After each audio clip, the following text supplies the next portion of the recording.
Olivia, il y a aussi le Mexique à voir sur le continent américain qui est superbe également. C'est un très gros coup de cœur, le Mexique, oui. C'est une destination qui est fabuleuse, qui combine aussi bien la ville de Mexico que des sites archéologiques, que des villes coloniales. Vous avez des noms comme Chichen Itza, Uxmal, Campeche, San Cristobal de las Casas. Il y a énormément de choses. Mérida, si vous voulez acheter un hamac un jour, c'est à Mérida qu'il faudra. C'est la ville des hamacs. Hein. Ça, on ne le sait pas. Et partout, un mélange d'histoire et de tourisme. C'est ça, histoire, tourisme. Il y a des choses fabuleuses pour se détendre, et puis il y a de l'histoire toujours derrière. Voilà, donc on commence souvent par Mexico, on finit avec la presqu'île du Yucatan, Cancun. Alors Cancun, c'est un peu le Las Vegas pour les Américains, mais ça permet, moi je conseille plutôt Playa del Carmen, un peu plus au sud avec des belles plages, ou les îles de Cozumel ou Isla Mujeres. Ce sont des îles magnifiques.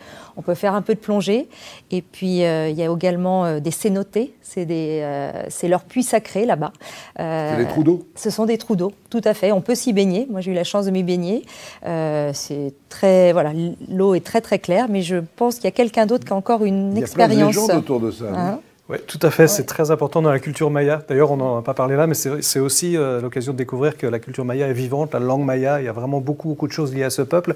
Et ils ont effectivement tout un tas de croyances autour des cénotes. Il y a des divinités qui, pour eux, habitent les cénotes. La végétation est protégée à l'intérieur. Et dans l'histoire, on s'est rendu compte qu'ils ont notamment parfois jeté ils ont procédé à des sacrifices dans les cénotes il y a très longtemps. Mais on peut s'y baigner quand même maintenant. On s'y baigne, mais on peut s'y baigner. Tenez, on va y aller faire un petit tour au Mexique avec un autre de vos correspondants qui s'appelle Adalberto. Adalberto. Bonjour Jean-Pierre, je te salue depuis le Mexique. Cet énorme pays de presque 2 millions de kilomètres carrés. Et nous nous trouvons aujourd'hui à l'entrée de la grande pyramide de Kukulcán, au cœur de Chichen Itza. Regardez, il y a un énorme bâtiment de presque 25 mètres de hauteur où est représentée complètement la grande culture maya. Une culture maya qui s'est dédiée à l'observation des astres. C'est un site archéologique où nous pouvons maintenant avoir la possibilité de le découvrir à l'aube. On commence à 6 heures de mat, on rentre au site et on découvre la levée du soleil. Donc je te salue Jean-Pierre et je t'attends au Mexique. Ciao.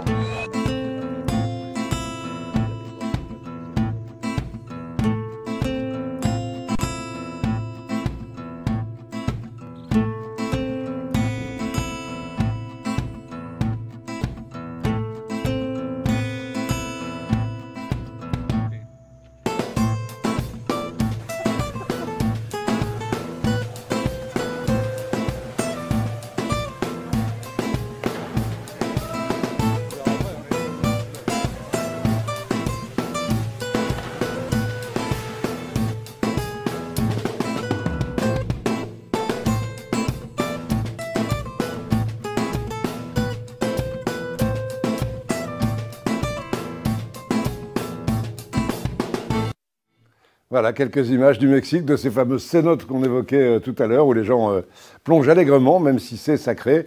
Et je retiens l'invitation d'Adalberto. Je vais aller partout dans le monde après cette émission, comme vous d'ailleurs, si vous avez envie et si vous êtes convaincus par tout ce que nous racontent les spécialistes qui sont avec moi.